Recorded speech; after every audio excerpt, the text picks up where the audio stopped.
Real Virginia is produced by the Virginia Farm Bureau. Farming, it's all good. Visit our website at vafarmbureau.org.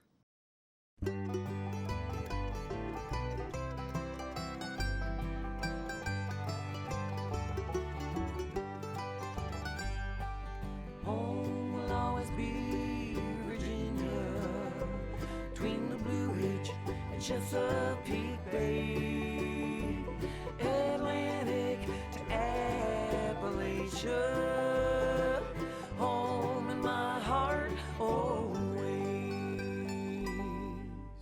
Hello everyone and welcome to Real Virginia, a show about Virginia agriculture and the people who produce all of the wonderful products we enjoy. Farmers have had great weather this growing season. Will this help lower your food bill? Grilling season is coming to a close, but not before Kendra Bailey Morris shows us how to create a tasty treat right on the waterfront. And we'll learn how one farm made the transition from raising racehorses to raising cattle. Welcome back everyone. We're here at the Alvis Family Farm in Goochland County where they're getting ready to harvest some good looking corn here behind us. And it has been a good year for harvest all across the state because of enough rain this summer. But as Norm Hyde reports, that's also going to mean good news for the consumer, but maybe not in the way you think. As the combines roar across Virginia cornfields this fall, farmers have enjoyed good weather. The latest crop survey estimates corn yields will average 145 bushels an acre, a 29% increase from last year's crop that was hit by dry weather. Soybean and cotton predictions are down from earlier this year, while peanut prospects have gone up after a dry August. A good corn crop is certainly something that lifts everybody's spirits, and I think everybody at this point is feeling pretty good. Essex County Cooperative Extension Agent Keith Balderson spends much of his time advising farmers on how to improve their yields and protect the environment. But one thing no one controls is the weather, and this was a good year for corn. Overall, the rainfall in June and July was very beneficial. It did have an impact, a negative impact from a small grain standpoint because our harvest got delayed and the quality of our late harvested wheat and barley was very poor. Corn is an essential crop in the state's and the nation's farm economy, and the national corn crop is also expected to be much better this year. You'd think that would help reduce prices at the grocery store for consumers. But economists say when adjusted for inflation, our food prices haven't gone up for years. Its portion of the consumer price index has remained very steady at about 14.5% of the index. The index can go up and the index can go down. Food costs as a percentage of it, relative to that, have been very, very stable. Jonah Bowles is a commodity market economist with the Virginia Farm Bureau. He says there are so many other costs associated with producing our food supply that the farmer receives only about 10% of what is paid at the grocery store. From planting the crop to harvest to transportation to processing, those energy costs have gone up. And we're also seeing in many cases labor costs going up. Those factors have a greater influence on our food costs, on our food prices at the grocery store than the prices that are received by the farmer in the field. So a good corn crop won't necessarily translate into lower food prices, but consumer food prices don't spike up and down nearly as much as farm commodity prices do. Bowles says farmers have to deal with much wider swings in the price that they get for their crops. That's why they need crop insurance and marketing tools. The farmer is trying very hard to hold down food costs. In doing so, while he is holding down his cost. So he's working on behalf of the consumer. Despite the challenges of staying in farming, this is a good fall to be a corn grower, especially when you consider that some parts of Virginia suffer from drought every summer. Anytime we can make a good crop, we certainly enjoy that, and we know starting off from the beginning that you never know when you plant a crop really what you're going to harvest because of the rainfall patterns. And that's why both farmer and consumer can feel good this harvest season. Every once in a while, Mother Nature smiles on everyone. In Essex County, Virginia, I'm Norm Hyde. The main road from Richmond to the Rappahannock River goes through Essex County, and the 102 farms here generate almost $10 million in cash receipts each year. Barley, corn, soybeans, and wheat are the top crops, along with hay. In fact, this is the second largest corn-growing county in the state. A few head of cattle and some pleasure horses are also found here. With its close proximity to summer homes along the Rappahannock and Potomac rivers, there's also plenty of local vegetables grown here. But row crops are still king of the farm in Essex County, Virginia. I'm Mark Viette. Coming up on In the Garden, I'm going to talk about great plants for brilliant fall color. Stay with us. Well, we're on our farm here in Virginia in Augusta County. We have been here since 1954. We moved here, my dad did. And since then, I've had my 2 sons and daughter and son-in-law, they're here. I've got grandchildren, so it's a 4th generation here that's on this farm right now. We really feel blessed that all of our family is a part of this farm. They could have chosen different routes. Well, it's a wonderful place to grow up and have a family, and we can all work together and play together.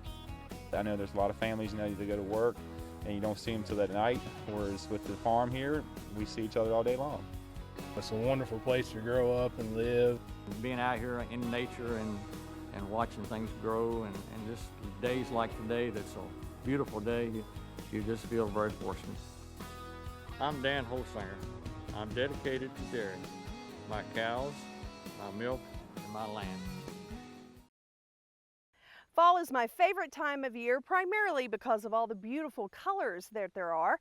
And as Mark Viette tells us, there's no reason you can't have those same colors in the garden.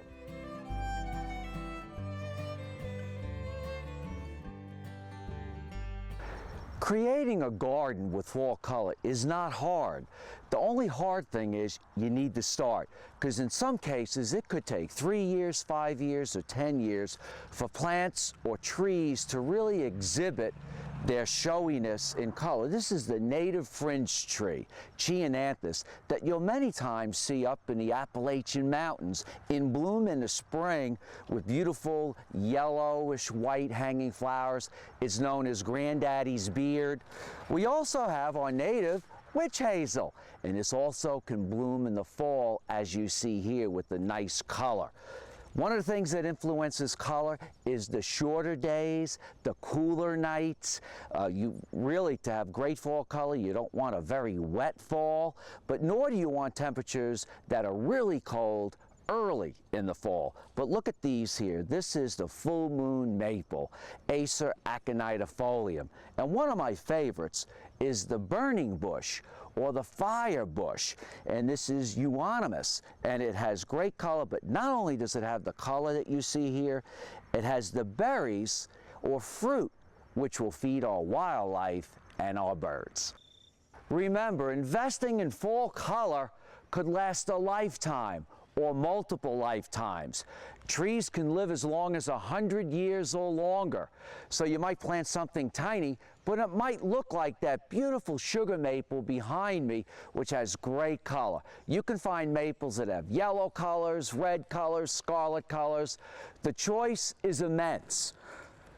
Also, many of our native plants, like the dogwood or dogwood varieties, are great to use, and many of our native dogwoods also produce berries. Some of the hybrid dogwoods, which are disease resistant, produce great flowers, great fall color, but no berries for the wildlife. Of course, I can't forget one of my favorite trees, and that's going to be the sourwood tree. This is a plant that grows up and down the Appalachian Mountains, and sometimes you might find something that says sourwood honey, or honey from sourwood trees. They're great. They got beautiful flowers and seed pods that last a long time. And then they have sort of this pinkish color that almost turns scarlet by the end of the fall season. I cannot forget to mention one of my other favorite plants, and that's going to be the beautyberry. Calicarpa, or the beautyberry, is a native plant, and there's forms that are white, there's forms that are purple, and they have these beautiful berries late in the season. Now, the one good thing about this is birds don't really feed on the berries, so the berries stay all season long. The other plant that I will mention will be the deciduous holly, or the holly that loses its leaves. A common name might be sparkleberry. Remember, plant now for many years of that brilliant fall color. I'm Mark Viette. Join me next time in the garden. For more garden tips, go to inthegardenradio.com. Up next on Real Virginia, Kendra Bailey Morris shows us how to make a terrific Thai dish in the heart of the home.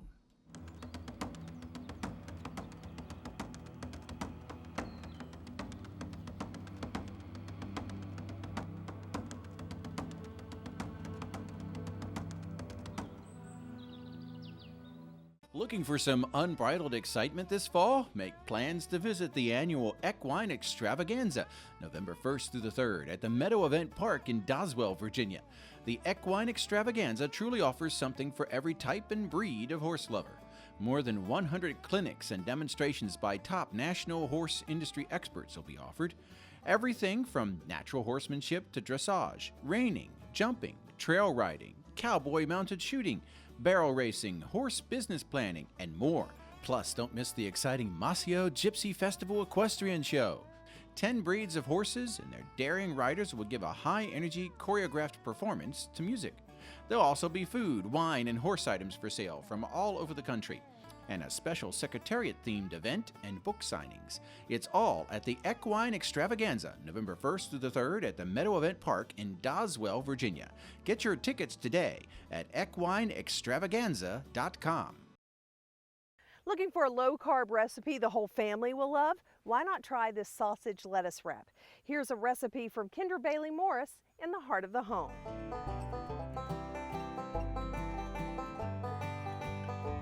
Hi, I'm Kendra Bailey Morris and welcome to the Heart of the Home. Today we're in a very special place. This is Maror Restaurant, which is located in Virginia's Middle Peninsula, and it's owned by the folks at Rappahannock River Oyster Company, a wonderful oyster company and restaurant here right in Topping, Virginia. I encourage you to come out and check it out. Today what we're going to be making is not oysters yet.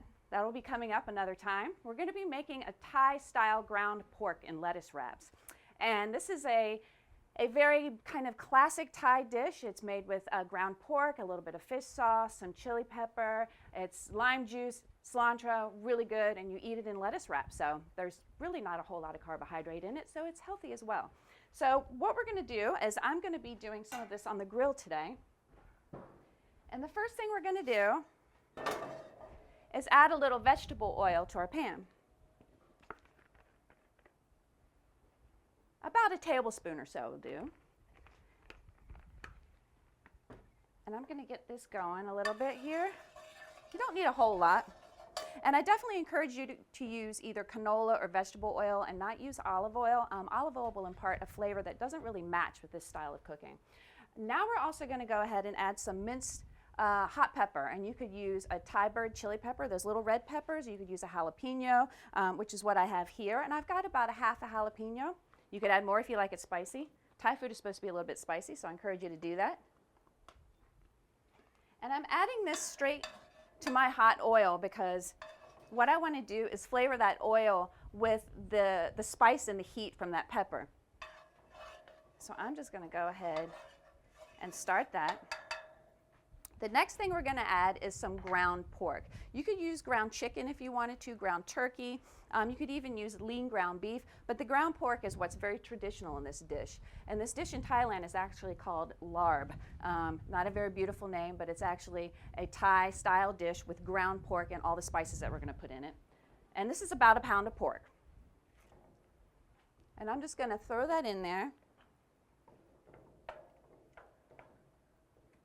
And what I'm going to do now is take about, I don't know, 5 to 10 minutes, and I'm going to go ahead and saute this pork down, and I'm going to get it nice and fully cooked through, and I'm going to drain the fat off, and then we're going to progress from there as soon as we get back. So we'll be back in just a minute. So our pork is nice and crispy and cooked down, and I've already gone ahead and drained the fat off of it. And what I'm going to do now is add some red onion. This is about a half of a small red onion minced. And I have some minced green onions here as well, and I'm going to add those in.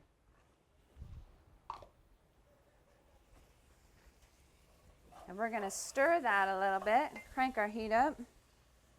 There we go. And while that's cooking, I'm going to go ahead and do a mixture of some fish sauce and some brown sugar. And a lot of people have a reaction when they hear the word fish sauce. They're like, oh gosh, no, I don't want to touch this stuff. But it's really integral to this type of cooking, definitely Thai cooking, Vietnamese cooking, any type of South Asian food is going to have the fish sauce in it. And basically it's fermented anchovies that are pressed out into a salty sauce, and it functions in the same way that soy sauce does. It's just where the salty flavor is coming from. So and you can pretty much find this fish sauce at most grocery stores now, so I encourage you to go ahead and use that. If you can't find the fish sauce, you can always use soy sauce. And I'm going to do about a tablespoon of fish sauce. And in the recipe I mentioned 1 to 2 tablespoons, and that's really your preference. It's a salt level, so if you want it a little bit more salty, you could do 2 tablespoons. And I've got a tablespoon of brown sugar. Add just a little bit more here. So now we're just going to give this a stir. And I'm actually using my fingers because what we want to do here is try and break up the sugar a little bit so you're not having big grains of sugar in here. And sometimes it helps to use your finger for that. One thing about fish sauce, be careful with it. It's pungent. It smells very strong, and if you spill it, you're going to know it. And if you get it on your clothes, you're going to know it. So you want to be real careful. So, all right, this is done. And I'm going to go ahead and add this to my pork.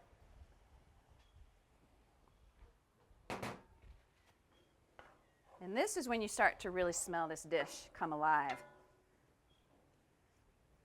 It's just such an amazing aroma. There's nothing like it. And now the next thing we're going to add is some lime juice. And I've got about recommended 1 to 2 tablespoons of the lime juice. I like this dish very limey personally, and that's very typical of Thai cooking, is to have a good amount of lime and acid flavor in the food. So I'm going to go ahead and squeeze out about 1.5 tablespoons.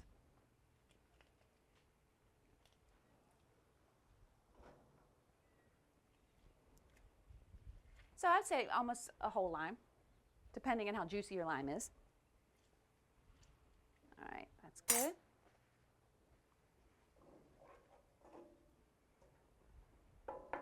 And I'm going to cook this for about another 3 to 4 minutes and then come back and we're going to finish the dish and it'll be done. Be right back. So our pork is cooked, and the onions and the fish sauce and the brown sugar and the lime juice is really just showing through. It's really nice. So what I'm going to do now, and I've taken this off the heat, is I'm just going to mince up about 3 to 4 tablespoons of fresh cilantro. And I'm just going to stir that in. And you want to do this off the heat because you really don't want to overcook the cilantro. You just really want to swirl it through while it's still warm. And that is done. So what we're going to do now is assemble our lettuce wraps. And what I've done here is I just have iceberg lettuce that I've just broken off some pieces off of this head of iceberg. And it's nice and chilled and good. And I'm just going to scoop a little bit in each one of these, and you just eat it with your hands. This is a great, unique way to utilize some Virginia pork products. I'm going to put a little bit of fresh cilantro on top of that. All right. And here you have it. We have some Thai ground pork lettuce wraps featuring Virginia pork. I'm Kendra Bailey Morris. Let's get cooking. Recipes from the heart of the home can be found on the Virginia Farm Bureau website at vafarmbureau.org. U.S. pork production is a vital part of the economy. In 2011, there were approximately 35,000 full-time jobs related to pork production in the nation. The industry added $34.5 billion to the country's gross national product. Japan is the #1 export destination country for U.S. pork, although China is quickly becoming a strong market. Smithfield Foods, the world's largest pork company, is headquartered in Smithfield, Virginia, and Virginia country ham is famous all over the world for taste and quality. There are 365,000 hogs and pigs in Virginia, and the Virginia pork industry generates more than $518 million each year.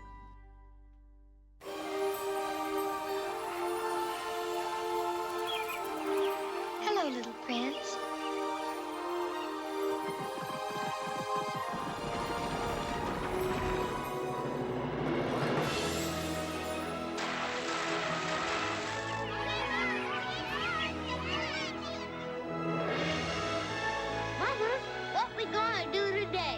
Only you can prevent wildfires. Today, 720 new cases of breast cancer will be diagnosed. Every day, 120 women will die from the disease. You can make a difference for the more than 6,300 women diagnosed in Virginia this year. Education and early detection are critical in this fight. By advocating for the needs of those of us suffering from the disease, Let's keep breast cancer awareness out in front so we can leave the disease behind.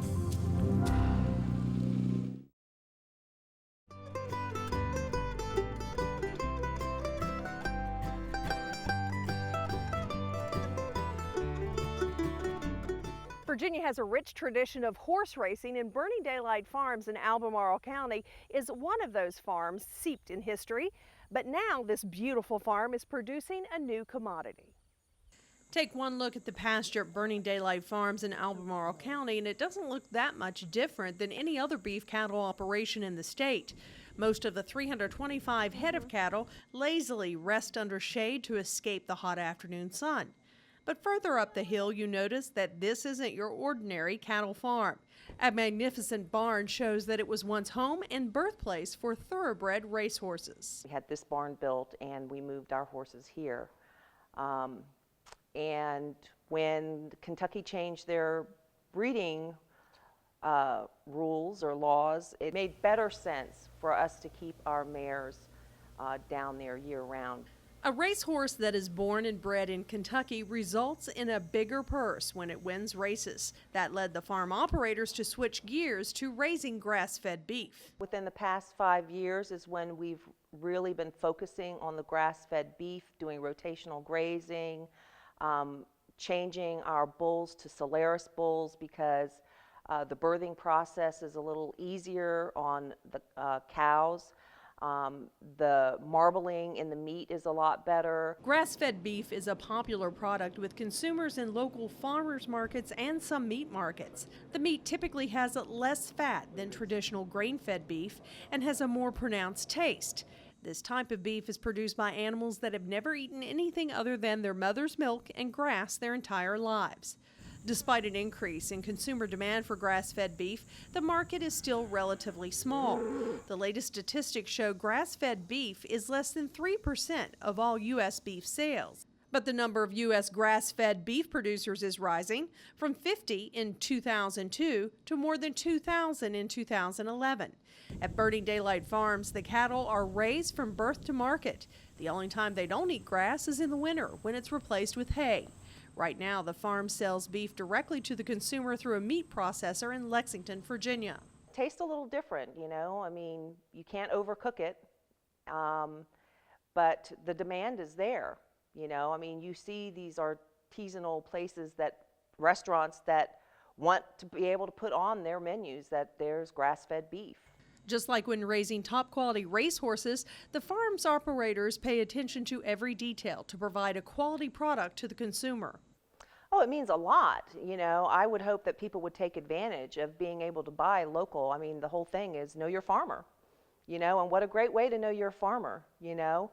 I mean, they're Virginia raised and, you know, everything stays here in Virginia. So, you know, it's helping our Virginia industry. Anyone interested in buying custom beef cuts from Burning Daylight Farms can contact the farm directly at 434-978-1415, or you can find grass-fed beef at many farmers markets or local food sources around the state. That's going to do it for this edition of Real Virginia. We are so glad you could join us to help us celebrate the bounty Virginia has to offer. Whether it's in our home, our landscape, or these wide open spaces, we are proud to say that this is Real Virginia. So for everyone from the Virginia Farm Bureau, thanks for watching. Make it a good month.